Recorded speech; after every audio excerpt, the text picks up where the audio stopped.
إن الحمد لله نحمده ونستعينه ونستغفره ونعوذ بالله من شرور أنفسنا ومن سيئات أعمالنا من يهده الله فلا مضل له ومن يضلله فلا هادي له أشهد أن لا إله إلا الله وحده لا شريك له وأشهد أن محمدًا عبده ورسوله أما بعد فإن خير الحديث كتاب الله وخير الهدي هدي محمد صلى الله عليه وسلم وشر الأمور محدثاتها وكل محدثة بدعة وكل بدعة ضلالة وكل ضلالة في النار فأعوذ بالله من الشيطان الرجيم بسم الله الرحمن الرحيم إن عدة الشهور عند الله 12 شهرا في كتاب الله يوم خلق السماوات والأرض منها 4 حرم ذلك الدين القيم فلا تظلموا فيهن أنفسكم سبحانك لا علم لنا إلا ما علمتنا إنك أنت العليم الحكيم رب اشرح لي صدري ويسر لي أمري واحلل عقدة من لساني يفقهوا قولي ربي زدني علما ربي زدني علما ربي زدني علما۔ تمام قسم کی تعریفات اسی اللہ تبارک و تعالیٰ کے لیے لائق اور زیبا ہیں جس نے ہم تمام کو انسان بنایا، اور اللہ تبارک و تعالیٰ کا اس بات پر جتنا بھی شکر ادا کیا جائے کم ہے کہ اس نے ہم کو مسلمان بنایا۔ بعدہ درود و سلام کا نزول ہو جو تمام انبیاء کرام پر، بالخصوص جناب محمد رسول اللہ صلی اللہ علیہ وسلم پر۔ محترم سامعین کرام، خطبہ مسنونہ کے بعد میں نے قرآن کریم کی مشہور آیت کریمہ آپ کے سامنے تلاوت کی ہے، اور جیسا کہ ہم اور آپ جانتے ہیں یہ محرم کا مہینہ چل رہا ہے، اور اللہ تبارک و تعالیٰ کے فرمان کے مطابق یہ مہینہ بھی انہی 4 حرمت والے مہینوں میں سے ایک مہینہ ہے جس میں اللہ تبارک و تعالیٰ نے بالخصوص اپنے آپ پر ظلم کرنے سے منع کیا۔ یعنی کوئی انسان گناہ کا کام کرتا ہے، گناہ کے کام کرتا ہے، اللہ تبارک و تعالیٰ کی نافرمانی کرتا ہے، تو گویا کہ وہ انسان خود اپنے آپ پر ظلم کر رہا ہے۔ تو بہرحال انسان کو چاہیے سال کے 12 مہینوں میں اللہ تبارک و تعالیٰ کی نافرمانی سے بچا رہے، اللہ تبارک و تعالیٰ کی معصیت سے بچا رہے، لیکن بالخصوص ان حرمت والے 4 مہینوں میں اپنے آپ کو اللہ تبارک و تعالیٰ کی نافرمانی سے بچا کر کے رکھے۔ محترم سامعین، جیسا کہ میں نے بتایا یہ محرم کا مہینہ چل رہا ہے، اور جب یہ محرم کا مہینہ آتا ہے، یہ محرم کا مہینہ ہمارے سامنے بہت ساری تاریخی واقعات کو تازہ کرتا ہے۔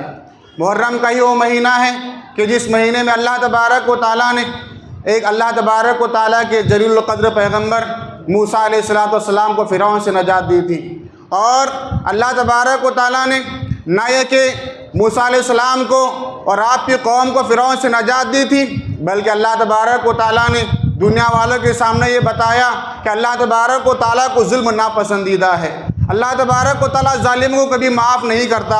چنانچہ اللہ تبارک و تعالیٰ نے وہ بنی اسرائیل جن پر اپنے فرعون اپنے ظلم کے پہاڑ توڑا کرتا تھا، جن کے اولادوں کو قتل کیا کرتا تھا، جن کی پیٹھ پر مظالم کے کوڑے برساتا رہا کرتا تھا، آج وہی فرعون ان کے سامنے ڈوب رہا تھا، اور ساری کی ساری قوم بنی اسرائیل اپنے آنکھوں سے فرعون کو ڈوبتا ہوا دیکھ رہی تھی۔ تو گویا کہ اس واقعے میں ایک پیغام ہمیں ملتا ہے کہ اللہ تبارک و تعالیٰ ضرور بھی ضرور مظلوم کی آنکھوں کے سامنے ظالم کو ذلیل و خوار کرتا ہے، ظالم کو سزا دیتا ہے۔ وہ مظلوم جو ستایا ہوا ہوتا ہے، جو پریشان ہوتا ہے یا پریشان کیا ہوا ہوتا ہے، وہ ظالم کو اپنے نظروں کے سامنے ذلیل ہوتا دیکھتا ہے، خوار ہوتا دیکھتا ہے۔ اللہ تبارک و تعالیٰ کا قانون ہے۔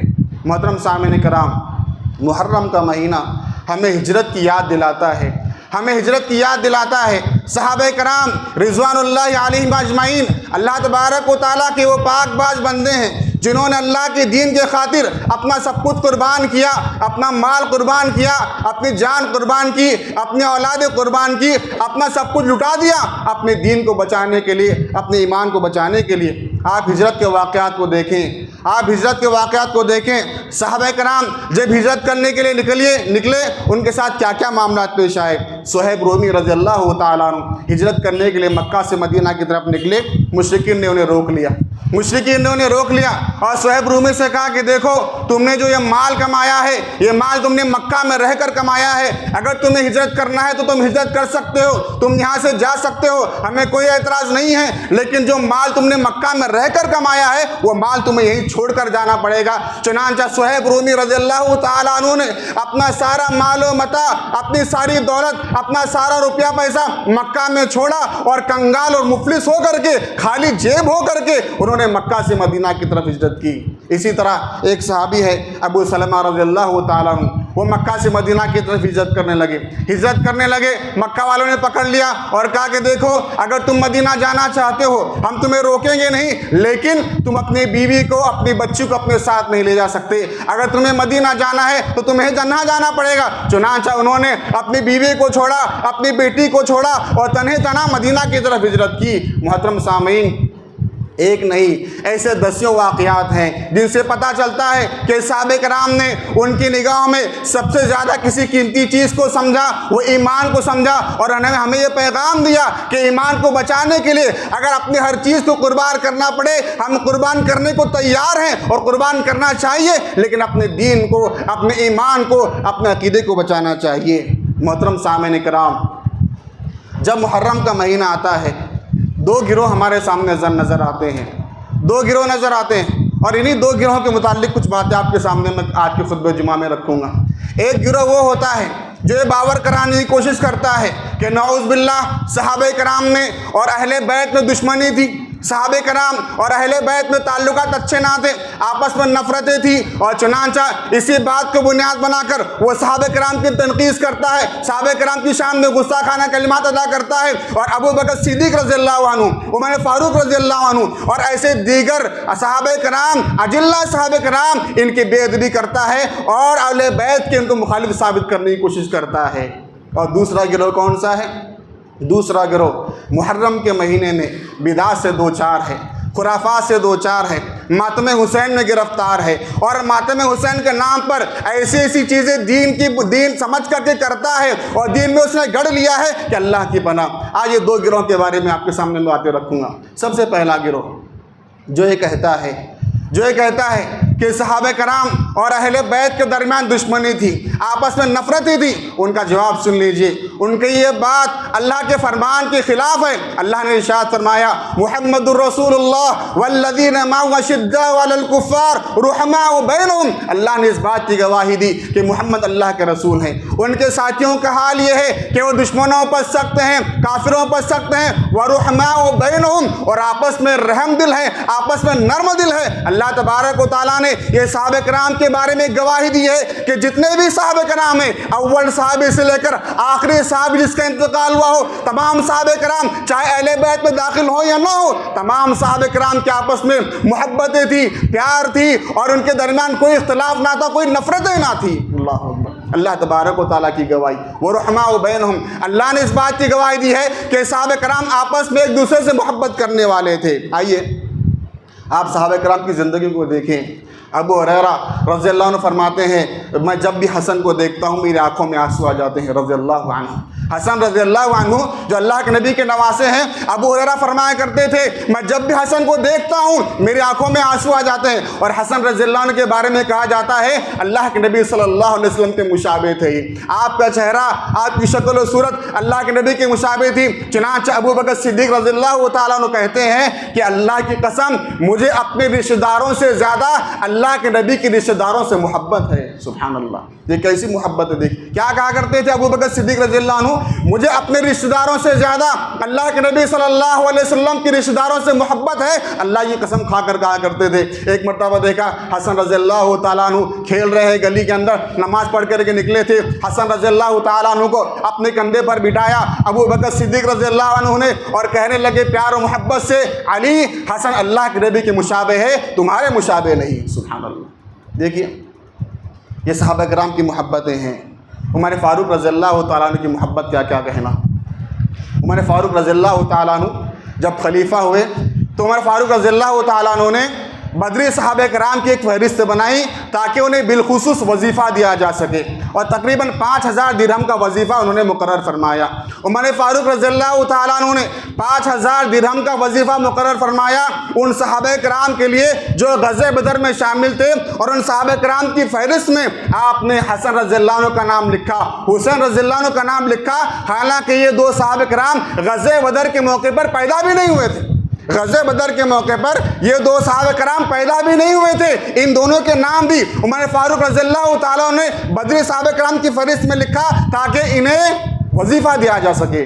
آپ کے بیٹے عبداللہ بن عمر نے کہا ابا جان آپ نے ان کے نام فہرست میں لکھے ہیں، حالانکہ غزوہ بدر میں لوگ شامل نہ تھے، آپ انہیں وظیفہ دے رہے ہیں، میں یہ نہیں کہتا کہ آپ انہیں وظیفہ نہ دیں، جب آپ نے ان کا نام لکھا ہے تو میرا نام بھی لکھ دیں، آپ میرا نام بھی شامل کر لیں۔ یہ بات کو عمر فاروق رضی اللہ عنہ نے سنا، اس بات کو سن کر کہا عبداللہ یہ دونوں حضرات تمہاری طرح نہیں ہے، یہ دونوں حضرات تمہاری طرح نہیں ہے، اگر تم نے چاہتے ہو کہ تمہارا نام بھی اس فہرست میں شامل ہو جائے تو تم ان کے والد کی طرح والد لے کر آؤ، ان کے ابا کی طرح ابا لے کر آؤ، ان کی ماں کی طرح ماں لے کر آؤ، ان کے نانا کے جیسا تمہارا نانا لے کر آؤ، پھر یہ کہنا کہ اس فہرست میں میرا نام لکھا جائے، تم ان کے برابر نہیں ہو سکتے، تم ان کے برابر نہیں ہو سکتے۔ عمر فاروق رضی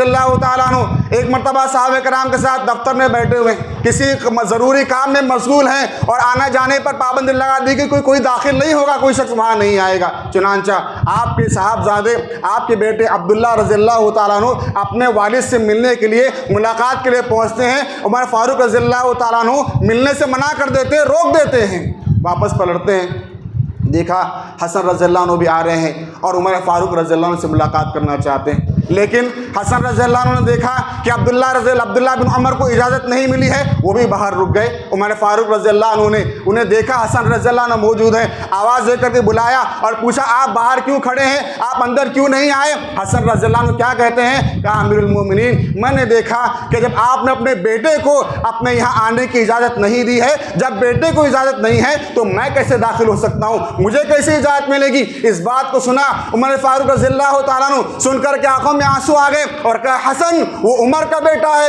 اسے روکا جا سکتا ہے، تو رسول کا بیٹا ہے، تجھے روکا نہیں جا سکتا، تجھے اجازت لینے کی ضرورت نہ، آپ کو اجازت لینے کی ضرورت نہ تھی، آپ آ سکتے ہیں، آپ بلا اجازت آ سکتے ہیں، وہ عمر کا بیٹا ہے، اسے روکا جا سکتا ہے، آپ اللہ کے رسول کے بیٹے ہیں، آپ کو روکا نہیں جا سکتا۔ سبحان اللہ۔ اتنا ہی نہیں، عمر فاروق رضی اللہ تعالیٰ عنہ کے بارے میں شاید میں نے آپ کو پہلے بتایا ہوگا کبھی اس سے پہلے، پچھلے سال گزشتہ سال وغیرہ، عمر فاروق رضی اللہ تعالیٰ عنہ کا نکاح حسن رضی اللہ عنہ اور حسین رضی اللہ عنہ کی سگی بہن ام کلثوم سے ہوا تھا۔ ام کلثوم جو علی رضی اللہ عنہ کے صاحبزادی ہیں، ان سے عمر فاروق رضی اللہ عنہ کا نکاح ہوا۔ آپ مجھے بتائیں علی رضی اللہ تعالیٰ عنہ نے اپنی بیٹی کو عمر فاروق رضی اللہ عنہ کے نکاح میں دیا، کیا کوئی باپ جس ایسے انسان کے نکاح میں اپنی بیٹی کو دے گا جس سے نفرت کرتا ہو، جس کو ناپسند کرتا ہو، جس سے نفرت کرتا ہو؟ یقیناً علی رضی اللہ عنہ کو عمر فاروق سے محبت تھی، اسی وجہ سے انہوں نے اپنی بیٹی کو عمر بن خطاب رضی اللہ عنہ کے نکاح میں دیا۔ اور اتنا ہی نہیں بلکہ ان سے ام کلثوم سے اور عمر بن خطاب رضی اللہ تعالیٰ عنہ سے 2 اولادیں ہوئی، ایک کا نام زید اور ایک کا نام رقیہ تھا۔ یہ زید جو تھے بہت بڑے عالم تھے اور بڑے فخر کے ساتھ لوگوں میں کہا کرتے تھے اے لوگوں میں 2 خلیفاؤں کا بیٹا ہوں، اے لوگوں میں 2 خلیفاؤں کا بیٹا ہوں، ایک میرے ابا عمر خلیفہ ہیں اور دوسرے میرے نانا علی خلیفہ ہیں۔ سبحان اللہ۔ تو یہ صحابہ کرام کی محبتیں تھیں۔ ایک مشہور صحابی ہیں زید بن ثابت رضی اللہ تعالیٰ عنہ، یہ کاتبین وحی میں سے ہیں، قرآن کو لکھنے والوں میں سے ہیں، علماء صحابہ کرام میں سے ہیں، اہل علم صحابہ کرام میں سے۔ ان کے بارے میں آتا ہے ایک مرتبہ اونٹ پر بیٹھے ہوئے تھے، اونٹ پر بیٹھے ہوئے تھے، اتنے میں عبداللہ بن عباس رضی اللہ تعالیٰ عنہ آئے۔ کون ہے عبداللہ بن عباس؟ اللہ کے نبی صلی اللہ علیہ وسلم کے چچا زاد بھائی ہیں، اہل بیت میں سے ہیں۔ لوگ یہ واقعہ یہ بیان کرتے ہیں کہ اہل بیت میں اور صحابہ کرام کے درمیان محبتیں نہ تھیں، آپس میں نفرتیں تھیں۔ آپ دیکھیے، آپ تاریخ کے اوراق اٹھا کر کے دیکھیں، آپ احادیث کو پڑھیں، آپ کو پتہ چلے گا کہ ان دونوں کے درمیان کتنی زیادہ محبت تھی۔ زید بن ثابت رضی اللہ تعالیٰ عنہ علماء صحابہ کرام میں سے ہیں، عبداللہ بن عباس اہل بیت میں سے ہیں، تو زید بن ثابت رضی اللہ تعالیٰ عنہ اونٹ پر بیٹھے ہوئے ہیں۔ عبداللہ بن عباس آئے، دیکھا کہ زید بن ثابت اونٹ پر بیٹھے ہوئے، آ کر کے اونٹ کی رکاب پکڑ لی، اونٹ کی رکاب پکڑ لی۔ جیسے خادم ہوتا ہے، ایک خادم جیسے اپنے مالک کی اونٹ کی رکاب پکڑتا ہے، آ کر کے اونٹ کی رکاب پکڑ لی۔ یہ دیکھ کر کے زید بن ثابت نے انہیں منع کیا۔ اس بات کو سن کر کے انہوں نے کیا کہا ہاکذا امرنا ان نفعل بعلمائنا، کہا، وہ عبداللہ بن عباس کہتے ہیں ہمیں اسی بات کو حکم دیا گیا ہے ہم اپنے علماء کی ایسی ہی عزت کریں، ہمیں اس بات کو حکم دیا گیا ہے ہم اپنے علماء کی ایسی عزت کریں۔ یہ اہل بیت میں سے۔ اب اس کے بعد زید بن ثابت رضی اللہ تعالیٰ عنہ عبداللہ بن عباس کے ہاتھ کو پکڑتے ہیں، آپ کا ہاتھ چومتے ہیں اور چوم کر کے کہتے ہیں ہاکذا امرنا بان نفعل باہل بیت رسول اللہ صلی اللہ علیہ وسلم، ہمیں اس بات کا حکم دیا گیا ہے ہم اہل بیت کے ساتھ اسی طریقے کا سلوک کریں۔ سبحان اللہ۔ ایک اہل بیت کا ایک فرد ایک صحابی کی اونٹ کی رکاب پکڑتا ہے اور وہ صحابی اہل بیت کے ہاتھ کو چومتا ہے اور کیا کہتا ہے ہمیں اہل بیت کے ہاتھ کو چومتا ہے اور کیا کہتا ہے ہمیں اس بات کا حکم دیا گیا ہے ہم اہل بیت کے ساتھ ایسا سلوک کریں۔ کتنی محبتیں آپس میں تھی۔ اسی طرح امام زین العابدین، یہ کون ہیں؟ حسین رضی اللہ عنہ کے فرزند ہیں۔ کربلا کا جو واقعہ پیش آیا جس میں کچھ لوگ جو بچ گئے تھے، انہی میں سے یہ بھی ہیں زین العابدین، اور یہ بیمار تھے، سخت ان کو بخار تھا، بستر سے اٹھ نہیں سکتے تھے، جنگ میں شامل نہ ہو سکے اور میدان میں اتر نہ سکے، یہ بچ گئے۔ دیکھیے مدینہ میں ایک آدمی نے ان سے پوچھا ذرا بتائیں ابو بکر صدیق اور عمر فاروق رضی اللہ تعالیٰ عنہ کا مقام اللہ کے نبی کے نزدیک کیسا تھا؟ ان دونوں حضرات کا مقام اللہ کے نبی کے نزدیک کیسا تھا؟ یہ بات کو سن کر کہا اللہ کے نبی صلی اللہ علیہ وسلم کے نزدیک ان دونوں کا مقام ویسے ہی تھا جیسے اب ہے۔ یہ کہتے ہوئے انہوں نے اللہ کے نبی کی قبر کی طرف اشارہ کیا۔ یہ کہتے ہوئے اللہ کے نبی کی قبر کی طرف اشارہ کیا۔ کیوں؟ اللہ کے نبی کی قبر کے دائیں جانب ابو بکر صدیق ہیں اور بائیں جانب عمر فاروق رضی اللہ عنہ مدفون ہیں۔ کہا کہ اب جب مرنے کے بعد، انتقال کے بعد، جیسے یہ دونوں حضرات اللہ کے نبی کے ساتھ ہیں، اللہ کے نبی کی زندگی میں بھی یہ دونوں حضرات اللہ کے نبی کے ساتھ رہا کرتے تھے۔ سبحان اللہ۔ محترم سامعین کرام، ایک حدیث میں آتا ہے اللہ کے نبی نے ارشاد فرمایا ان الحسن والحسین سید شباب اہل الجنہ وابوہما خیر منہما۔ دیکھیے اللہ کے نبی نے ارشاد فرمایا بے شک حسن اور حسین جنتی نوجوانوں کے سردار ہیں۔ سوال یہ ہے کہ جنت میں جانے کے بعد کیا بوڑھے لوگ بھی جنت میں ہوں گے؟ حالانکہ ہم نے ابھی تک یہی پڑھا ہے، ہم نے یہی سنا ہے کہ جنت میں جانے والے جتنے لوگ ہوں گے سب کے سب نوجوان ہوں گے۔ تو اللہ کے نبی نے جو فرمایا کہ حسن اور حسین یہ دونوں کے دونوں جنتی نوجوانوں کے سردار ہوں گے، اس کا مطلب یہ ہے کہ جو بھی نوجوان دنیا میں جوانی کی حالت میں جو شہید ہوا ہے، جب وہ جنت میں جائے گا تو وہ ایسے جو نوجوانوں کے سردار حسن اور حسین رضی اللہ تعالیٰ۔ اب اس حدیث کو محدثین بیان کرتے ہیں تقریباً 10 صحابہ کرام نے روایت کیا۔ اس حدیث کو روایت کرنے والے تقریباً 10 صحابہ کرام ہیں اور انہی میں سے عمر بن خطاب رضی اللہ عنہ ہیں اور عبداللہ بن عمر رضی اللہ تعالیٰ عنہ ہیں۔ دیکھیے یہ حدیث کہ حسن اور حسین یہ جنتی نوجوانوں کے سردار ہوں گے، اس حدیث کو بیان کرنے والے کون ہیں؟ عمر بن خطاب ہیں، ان کے بیٹے عبداللہ بن عمر ہیں۔ پتہ چلا اس حدیث سے بھی کہ ان صحابہ کرام اور اہل بیت کے درمیان بڑی محبت ہوا کرتی تھی۔ بہرحال لوگوں کا یہ دعویٰ کرنا کہ صحابہ کرام کے درمیان اور اہل بیت کے درمیان نفرتیں تھی، یہ سراسر باطل ہے، اللہ کے فرمان کے خلاف ہے، اور جو صحیح حدیث کی روشنی میں واقعات ثابت ہیں ان واقعات کے بھی سراسر خلاف ہے۔ پتہ چلا کہ اہل بیت کے درمیان اور صحابہ کرام کے درمیان بڑی محبتیں، بڑی الفتیں تھیں۔ اب اس محرم کے مہینے میں ایک دوسرا گروہ ہے، وہ کیا کرتا ہے؟ محرم کی 10 تاریخ کو بہت ساری بدعت و خرافات کو مرتکب ہوتا ہے، بلکہ پورے محرم کے مہینے کو وہ نحوست والا مہینہ سمجھتے ہیں۔ اس میں کوئی خیر کا کام نہیں کرتے، کوئی شادی بیاہ نہیں کرتے، کوئی کاروبار نہیں شروع کرتے، اور اس محرم کے مہینے کو ایک نحوست والا مہینہ سمجھ کر کے اس میں ہر خیر کا کام کرنے سے رک جاتے ہیں۔ یہ ایک گروہ ہے۔ بعض حضرات کہتے ہیں، کیا کہتے ہیں کہ 10 محرم کو جو انسان اپنے گھر والوں پر خرچ کرے گا، فراخ دلی سے کام کرے گا، اپنے گھر والوں کو کھلائے گا پلائے گا، اللہ تبارک و تعالیٰ سال بھر اس کو فراخی سے نوازے گا، سخاوت یعنی اس مالا مال کر دے گا، اور اس کے خیر و برکت کا نزول اس کے گھروں میں ہوگا۔ یہ بات سراسر غلط ہے، یہ بات سراسر غلط ہے۔ شیخ الاسلام ابن تیمیہ رحمۃ اللہ علیہ فرماتے ہیں یہ بات سراسر غلط ہے کہ خاص محرم کی 10 تاریخ کو خاص کر یہ کہنا کہ اس تاریخ کو جو اپنے گھر والوں پر خرچ کرتا ہے، اپنا مال لٹاتا ہے، سخاوت سے کام لیتا ہے، سال بھر ایسے انسان کے گھر میں برکتوں کا نزول ہوگا، یہ بات سراسر غلط ہے۔ اور جیسا کہ میں نے بتایا، دوسرا گروہ اور ایک جو گروہ ہے الگ الگ قسم کی بدعت و خرافات سے کام لیتا ہے۔ یہ کیا کرتے ہیں؟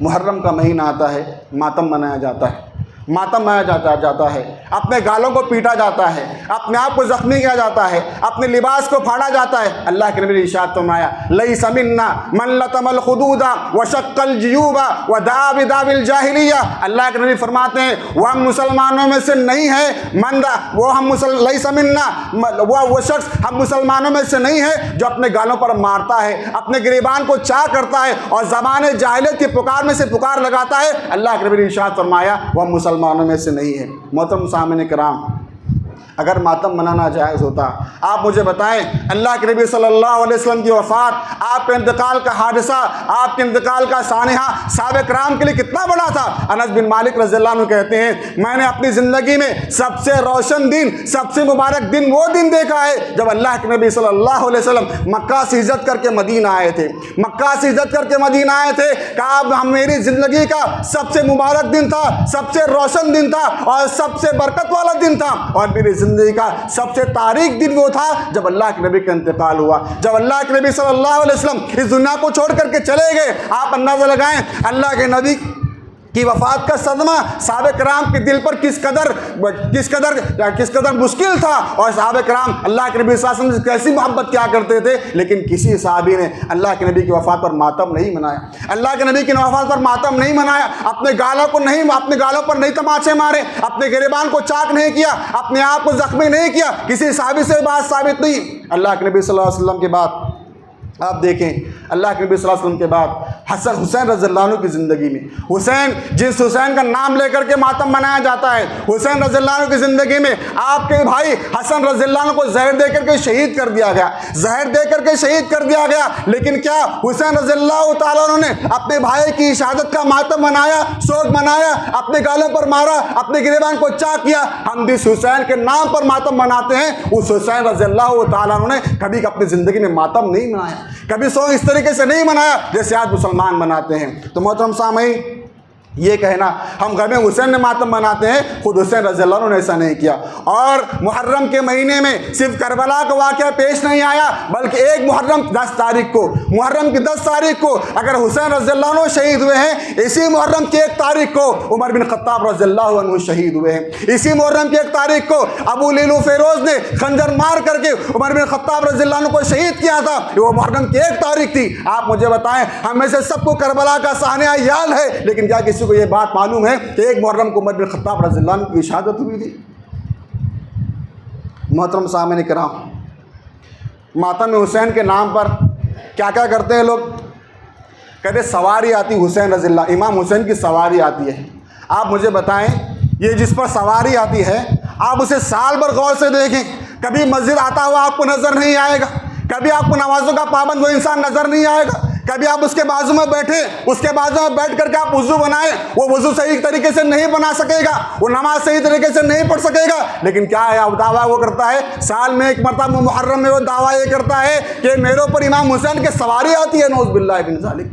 آپ نے کبھی کسی مسجد کے امام کو یہ دعویٰ کرتے ہوئے دیکھا ہے؟ کیا کوئی حافظ قرآن پر کبھی امام حسین کی سواری آئی ہے؟ کیا کبھی کسی عالم دین پر امام حسین کی سواری آئی ہے؟ کیا کسی مسجد کے امام پر کیا امام حسین کی سواری آئی ہے؟ ایسے نیک لوگوں پر، اللہ والوں پر، علم والوں پر امام حسین کی سواری نہیں آتی۔ وہ جو انسان نراج جاہل ہوتا ہے، مسجد سے کوئی سا دور ہوتا ہے، دین سے کوئی سا دور ہوتا ہے، وہ 10 محرم کو دعویٰ کرتا ہے کہ میرے امام حسین کی سواری آتی ہے۔ نعوذ باللہ من ذالک۔ یہ بدعت و خرافات، اس میں کیا کرتے ہیں؟ غیب کی خبروں کا سوال کرتے ہیں، ہے نا؟ بابا بتائیے کیا ہونے والا ہے، میری بچی کی شادی کب ہونے والی ہے، میرے کام اٹکے سوئے کام کب ہونے والے؟ اب وہ بابا ہلتے ہلتے خبریں دے رہا ہے۔ ہاں، وہ آدمی جس کو نماز کا طریقہ نہیں معلوم، صحیح طریقے سے وضو بنانے کا طریقہ نہیں معلوم، وہ کیا کر رہا ہے؟ اپنے ہاتھوں میں امام حسین کے نام کی سواری اٹھائے ہوئے اور خبر دے رہا ہے کہ ایسا ہوگا، فلاں ہوگا، فلاں ہوگا۔ اللہ کے نبی صلی اللہ علیہ وسلم کی زندگی کو آپ اٹھائیں، اللہ کے نبی صلی اللہ علیہ وسلم کے بارے میں اللہ نے ارشاد فرمایا، قل لا املک لنفسی نفعا ولا ضرا الا ما شاء اللہ لو كنت اعلم الغیب لاستكثرت من الخیر وما مسنی السوء ان انا الا نذیر وبشیر لقوم یؤمنون۔ اللہ تبارک و تعالیٰ اللہ کے نبی سے کہہ رہا ہے، نبی آپ کہہ دیجئے، ہاں یہ انسان جو دین سے دور ہوتا ہے، اپنے آپ کے بارے میں دعویٰ کرتا ہے کہ میرے اوپر امام حسین کی سواری آتی ہے، لوگ اس سے غیب کے سوالات کرتے ہیں، مستقبل کی خبروں کے بارے میں پوچھتے ہیں اور اپنے مشکل مسائل کل اس کے پاس جا کر کے تلاش کرتے ہیں۔ یہ اللہ کے نبی صلی اللہ علیہ وسلم ہے، جن کا مقام تمام انبیاء میں سب سے افضل ہے، اللہ کے بعد کسی کا مقام ہے؟ جناب محمد رسول اللہ کا مقام ہے۔ اللہ تبارک و تعالیٰ اس نبی سے کہہ رہا ہے، قل لا املک لنفسی نفعا ولا ضرا، اے نبی کہہ دیجئے، اے نبی کہہ دیجئے، میں اپنے نفس کے لیے بھی نفع اور نقصان کا مالک نہیں ہوں، اللہ جو چاہے وہ کرنے والا ہے۔ اور کیا کہا؟ لو کنت اعلم الغیب، اگر میں غیب جانتا لاستکثرت من الخیر، میں بہت سارا خیر حاصل کر لیتا، وما مسنی السوء، مجھے کوئی تکلیف ہی نہ پہنچتی۔ اللہ کے نبی کے بارے میں اللہ کہہ رہا ہے، آپ یہ بتا دیجئے کہ آپ کو غیب کا علم نہیں ہے، اور یہ کل کا انسان جو بے نمازی ہوتا ہے، بے دین ہوتا ہے، وہ دعویٰ کرتا ہے کہ مجھے غیب کا علم ہے، لوگ جا کر کے سوالات اس سے کرتے ہیں۔ اسی طرح ایک کام کیا جاتا ہے، تازیہ بٹھانے کے بعد جہاں تازہ بٹھایا جاتا ہے اس کے سامنے آگ لگائی جاتی ہے، اور آگ لگا کر کے اس کی عبادت الگ الگ طریقے، میں نے کل اپنے آنکھوں سے دیکھا، میں نے یہ منظر، آگ لگائی گئی ہے اور ایک آدمی پانی لے کر کے آگ کے گول اطراف جو ہے اس کو پانی ڈال رہا ہے۔ مطلب کیا؟ اس کی عزت کر رہا ہوگا، کوئی منت مانگ رہا ہوگا، کوئی دعا کر رہا ہوگا، گویا کہ آگ لگا کر کے اس کی تعظیم کر رہے ہیں۔ آپ کو معلوم ہونا چاہیے آگ کی عبادت کرنے والے کو مجوسی کہتے ہیں۔ مجوسی، یہ مجوسیوں کا شیوا ہے، وہ آگ جلاتے ہیں اور قربانیاں پیش کرتے ہیں، اس کے سامنے سجدے کرتے ہیں اور اپنے الگ الگ طریقے کی عبادتیں کرتے ہیں، آگ کے سامنے کرتے ہیں اور ہمیشہ آگ کو جلائے رکھتے ہیں۔ یہ مجوسیوں کا طریقہ ہے۔ یہ طریقہ آپ کو کس نے بتایا؟ یہ عبادت کا کون سا طریقہ ہے؟ یہ مسجد اللہ کا گھر ہوتا ہے۔ کیا کبھی کسی بھی مسلک کا وہ عالم دین ہو، کبھی کسی نے ایسا فتویٰ دیا ہے کہ بطور تبرک یا کسی بھی موقع پر مسجد کے سامنے آگ لگائیں یا اس کے اطراف میں طواف کریں یا اس آگ کے سامنے کچھ چیز لا کر کے رکھیں؟ کبھی نہیں ایسا ہوتا۔ یہ مجوسیوں کا طریقہ ہے، آگ لگائی جاتی ہے اور بعض لوگ کیا کرتے ہیں، جھومتے جھومتے آگ میں چلے جاتے ہیں، آگ میں کود جاتے ہیں، آگ میں دوڑتے رہتے ہیں، اور کبھی کبھی حال یہ ہوتا ہے کہ پیر پھسل جاتا ہے یا ایسا حادثہ پیش آ کہ خود انسان پورا کا پورا مکمل آگ میں گر جاتا ہے اور آگ میں گر کر کے اچھا خاصا وہ جل جاتا ہے۔ دیکھیے البخاری کی روایت ہے، اللہ کے نبی کے زمانے میں اللہ کے نبی صلی اللہ علیہ وسلم نے ایک انصاری صحابی کو ایک سریے کا امیر بنایا۔ ایک چھوٹا سا لشکر اللہ کے نبی صلی اللہ علیہ وسلم نے بھیجا، کہیں روانہ کیا اور ایک انصاری صحابی کو اس لشکر کا امیر بنایا۔ اب وہ صحابہ کرام کو لے کر کے نکلے، وہ انصاری صحابی، کیونکہ راستے میں اس صحابی کو ان کی کسی بات سے ناراضگی ہوئی، کسی بات پر غصہ آئے، اور بطور آزمائش انہوں نے کیا کہا، سب لوگ مل کر کے آگ جلاؤ۔ آگ جلائے گی اور کہا کہ سب باری باری اس میں آگ میں داخل ہو جاؤ۔ صحابہ کرام جو تھے وہاں موجود تھے، انہوں نے دیکھا کہ آگ جل رہی ہے اور ہمیں آگ میں جانے کا حکم دیا جا رہا ہے، تو لوگوں نے کہا ارے بھائی ہم مسلمان اس لیے ہوئے ہیں تاکہ ہم آگ میں نہ جلیں، ہم آگ سے بچنے کے لیے مسلمان ہوئے ہیں، ہم آگ میں کیوں جائیں گے؟ لہٰذا انہوں نے اس امیر کی، جو جماعت کا امیر، جو لشکر کا امیر اللہ کے رسول نے بنا کر بھیجا تھا، ان کی بات نہیں مانی اور اللہ کے نبی کے پاس آئے۔ آنے کے بعد اللہ کے نبی کے سامنے واقعہ بیان فرمایا۔